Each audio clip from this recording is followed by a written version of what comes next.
Stefan Papadakis. I came up here all the way from our drifting team in Los Angeles, California to the Dirtfish Rally School. We're here outside Seattle, Washington on a cold, rainy day, which is perfect for rally. They're gonna give us full access to beat up on the cars, check out the shop. We even brought the 360 camera, so hopefully they'll let us put it into the car and they'll give us a ride around the whole facility to put you guys in the driver's seat. Morning, hey Steph, I'm Nate. Hi, good to meet you. Good to meet you as well. Welcome to Dirtfish. Thanks for having me. This is a super treat to come out and drive the cars, so thank you. Yeah, absolutely, man. You ready to get started? Let's go. Cool.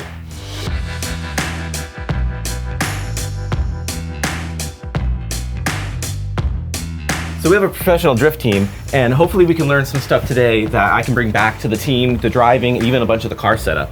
Yeah, definitely. Well, it's going to start in the classroom here, so we'll get started.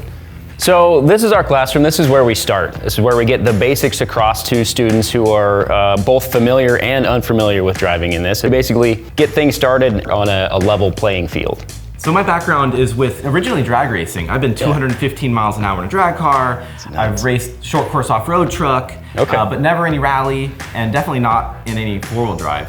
Okay. So what are we going to be using today? Yeah, we're going to use all-wheel drive today for sure. And that's mainly because that best represents rally in general. We'll take what you've learned and can't discount any of that, but we'll apply it to a different vehicle type. And you're definitely not unique in that you don't have experience with that. Don't worry, it's not gonna be too outlandish for you, but it will be a good experience. And I think you'll find that once you get comfortable with the all-wheel drive, then it'll make a lot of sense. So I heard you guys have a crazy sim room. Pretty cool, huh? Yeah. So can we actually practice one of the tracks here at Dirtfish and then go out there and then drive it? Well, technically, yes. We are actually part of Dirt 4. So Dirtfish is the official training area for Dirt 4. So you can play a little bit, and it's pretty darn close. But really the best way is to jump in the car and actually drive at Dirtfish. So are you ready to do it? I'm ready. Cool, let's do it.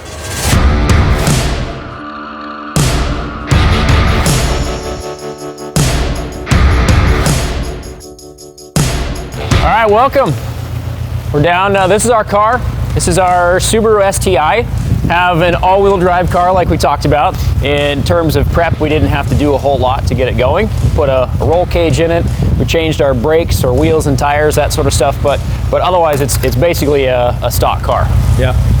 Do you guys fabricate that stuff here? Is that something we could check out the shop later? Yeah, absolutely, and can't wait to have you go in there and check it out. But yes, we do everything in-house. Okay, so I'm ready to drive, but you're gonna show me how to do it first, and then we're gonna swap? Yep, exactly. So I'll show you what we talked about in the classroom and just put it into perspective here inside the car, and then we'll swap and I'll go for a ride with you. Okay, I'm ready. Okay, let's do it. I'm ready. Here we go.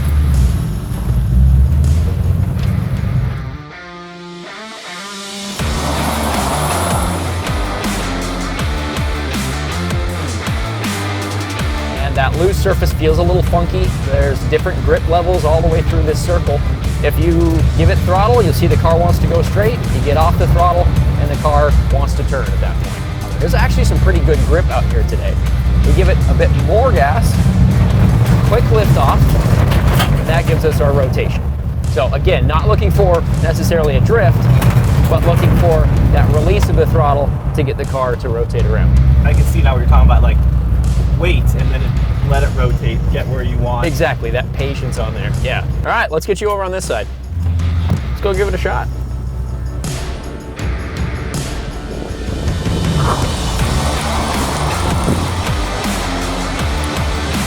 Give her some gas. Build up her speed, there you go, good. Nice, then lift off, and then wait. There you go. You see that throttle on actually helps squat the rear down and the car accelerated straight. All right, here we go. So we're gonna come in. Yep.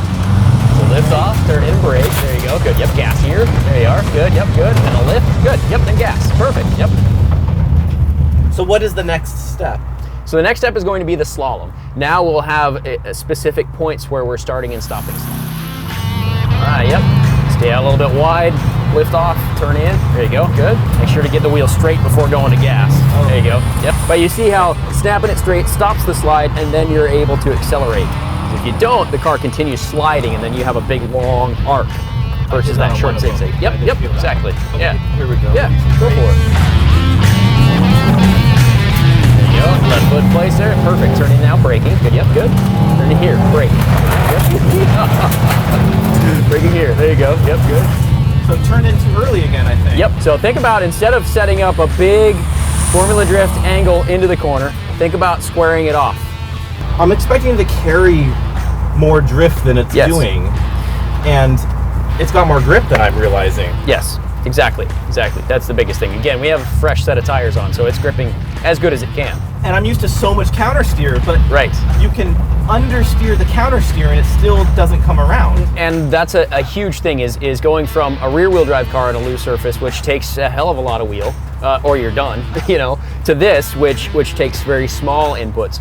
I don't know where else you can do such a thing other than this facility. So not on the West Coast. This is absolutely a treat. So cool. Yeah.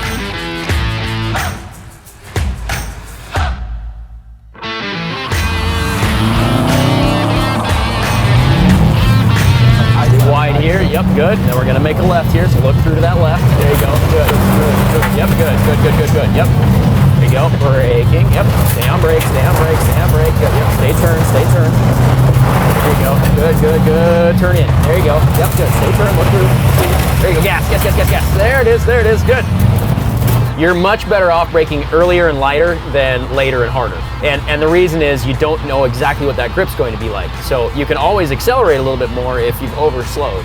But if you've put yourself too late and now are in understeer, you're running off the road now. You don't have any room for error. It's interesting because I kind of know, but I don't practice what I know. Right. It's apparent that you have driving experience and good. You're a good driver for sure, no doubt about it. It's just, you know, again, a different environment entirely.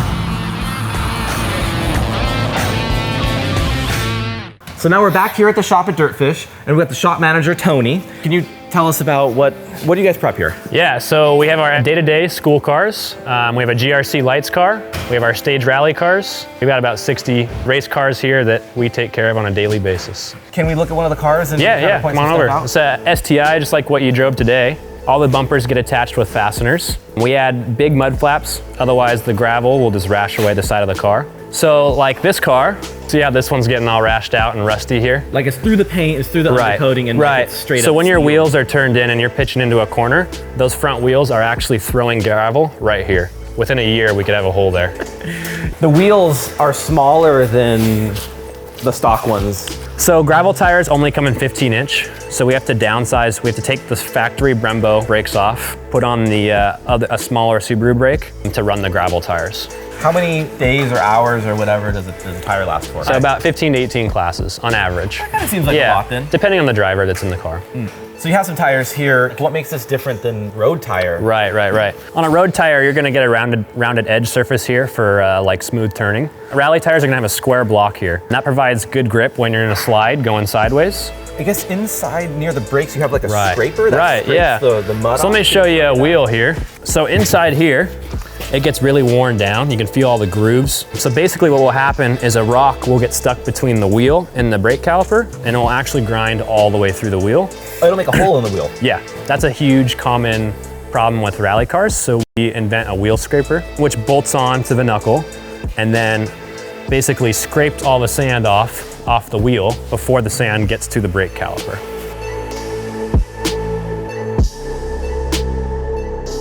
So we build drift cars, and one of the things that we try to do is make the car as rigid as possible. Is there some tips you can give us on how you build the cage and where you tie it into? So on this one, down here on the bottom of the A-pillar, we actually tie that, it goes through the firewall up into the strut tower. So that'll basically connect the cage to the front of the car and to the back. Basically all points of this chassis are connected. So like this car looks pretty new and it's all painted and stuff. Was this a street car at one point and then you guys tore it down? This car rolled in here with 20 miles. So we did all our modifications to the chassis, like the tunnel, the roll cage, fuel cell, all that stuff. And then we have a paint booth in-house here that we sprayed it in.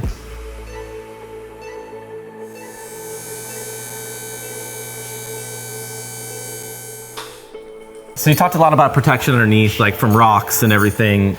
Can you just bolt that to the bottom of the car, or do you have to like build bracing for that? Well, you could bolt this to the bottom of the car, but in the chance that you bottom out, you're just gonna blow whatever you attach it to through the hood. So then what's the right way to do it? So we build a hoop here, we weld it to the frame rails, and then we weld nuts into that hoop. So the chance that you do bottom out, you'll just probably barely bend this hoop. Yeah, I can see it. It's almost like a little roll cage underneath the car. Right. And then the big skid plate Exactly. bolts to that roll cage. Exactly. Yeah.